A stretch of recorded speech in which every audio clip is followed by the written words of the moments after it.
أعوذ بالله من الشيطان الرجيم. بسم الله الرحمن الرحيم.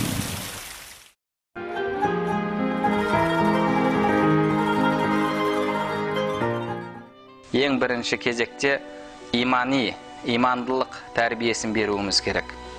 Пайғамбарларға қарап отыратын болсақ, өліп бара жатқан сәтінде де бала шағасының осы имандылықта болуына қатты көңіл бөліп алаңдады. Құранда Алла субханала тағала Яқуб алейхиссаламның халін, оқиғасын бізге баяндап береді. Сендер куә болдыңдар ма Яқуб алейхиссаламға өлім сәті келген кезде дейді. Өлім сәтінде бала шағасын жинап алып, «Ма та'будуна мин бa'ди», менен кейін неге құлшылық етесіңдер, қандай жолда жүресіңдер деп, олардың имандылықта болуына қатты алаңдап жатыр, өлім төсегінде жатқан кезде. Бала шағасы, біз иншалла сенің Раббыңа, сенің аталарыңның Ибрахим, Исмаил, Исхақтардың Раббысына құлшылығымызды жасаймыз, және соған бойұсынып өмір сүреміз деп, олар жауабын берді.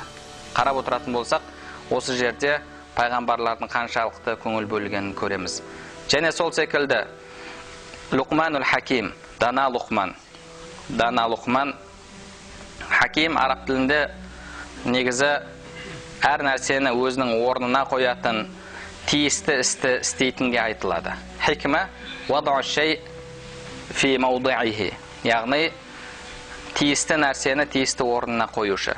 Сол Лұқманул Хаким ол да баласына өсиет етті.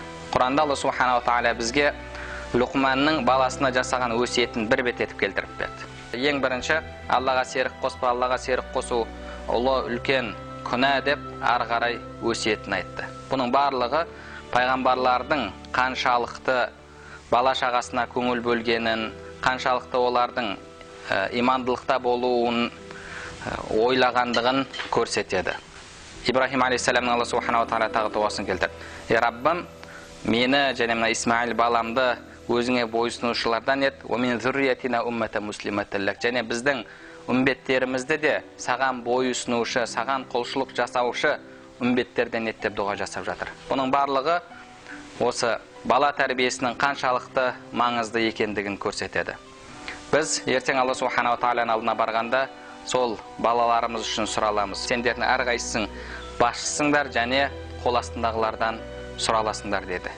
Сол үшін де біз иншалла бала шағамызға көңіл бөліп, олардың имани тәрбиесін жақсылап қадағалайтын болсақ, және дұрыс тәрбие беріп өсіретін болсақ, иншалла бала шағамыз ертең біздің көзіміздің қуанышы болады.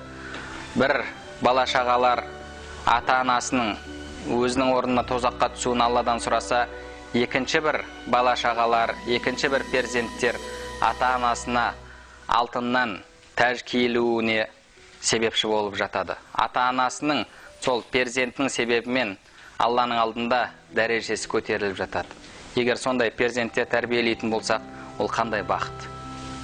Салахаддин әл-Айюби бір күні балалармен ойнап жатқан кезде, 5 жасар бала, 4-5 жасар балалармен ойнап жатқан кезде әкесі келіп, баласының қолтығынан ұстап тұрып, көтеріп алып тұрып, мен сені дүниеге келтіргенде, енді әлбетте Алланың қалауымен ғой, бұл жерде мәжази мағынадағы сөз дейді, мен сені дүниеге келтіргенде балалармен ойнасын деп дүниеге келтірген жоқпын, мен Қудысты, Ақсаны крест жорықшыларынан азат ететін батыр болсын деп келтірдім деп бетіне бетіп тесіліп қарап тұрып, қолынан тастап жіберіпті.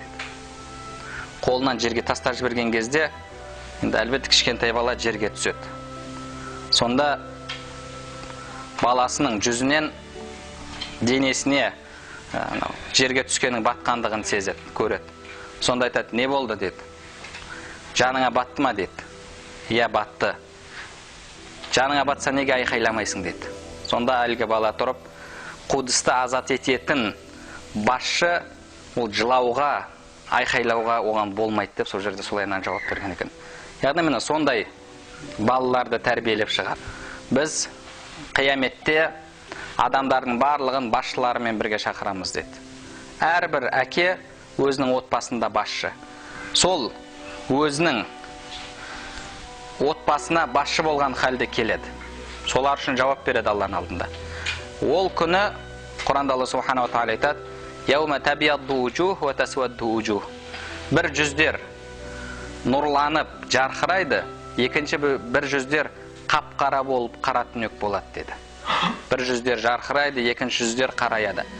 Сол уақытта артымыздан еріп келген отбасымыз, бала-шағаларымыз жүзі жарқырап тұрған адамдардан болады ма, немесе жүзі қап-қара, қара түнек болған күнәһарлардан болады ма? Әлбетте, ол осы дүниедегі біздің амалымызға байланысты. Осы дүниедегі біздің амалымызға байланысты. Және Құранда Алла Субханаху ва Тағала айтқандай, бізге бала-шағаның да барлығын әлбетте Алла береді, және олардың рызқы да Алладан. Құранда Алла Субханаху ва Тағала бір жерінде кедейліктен қорқып, кедейліктің себебімен балаларыңды өлдірмеңдер дейді. Екінші бір аятта кедейліктен қорқып өлдірмеңдер дейді. Кедейліктен қорқып. Кедейліктің себебімен өлдірмеңдер деген, яғни ол жерде бала дүниеге келіп қойғаннан кейін сондай бір жаман әдеттер болды, баланы көметін.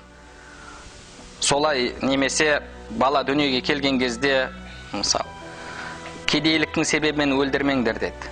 Алла Субханаху ва Тағала оның рызқын өзі жеткізеді деді.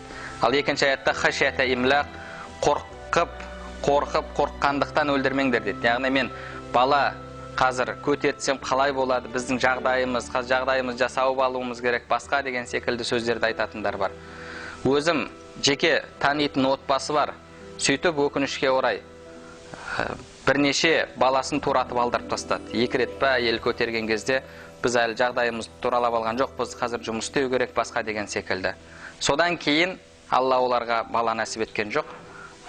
Енді бір-екі қыздары бар еді, қыздары қазір күйеуге шығып кетті, үйлерінде қазір перзентсіз отыр. Сол үшін де әлбетте біз бала-шағадан қорқып күнәға бармауымыз керек, және бала-шағамызды асыраймыз, оларды киіндіруіміз керек деп күнәға да бармауымыз керек.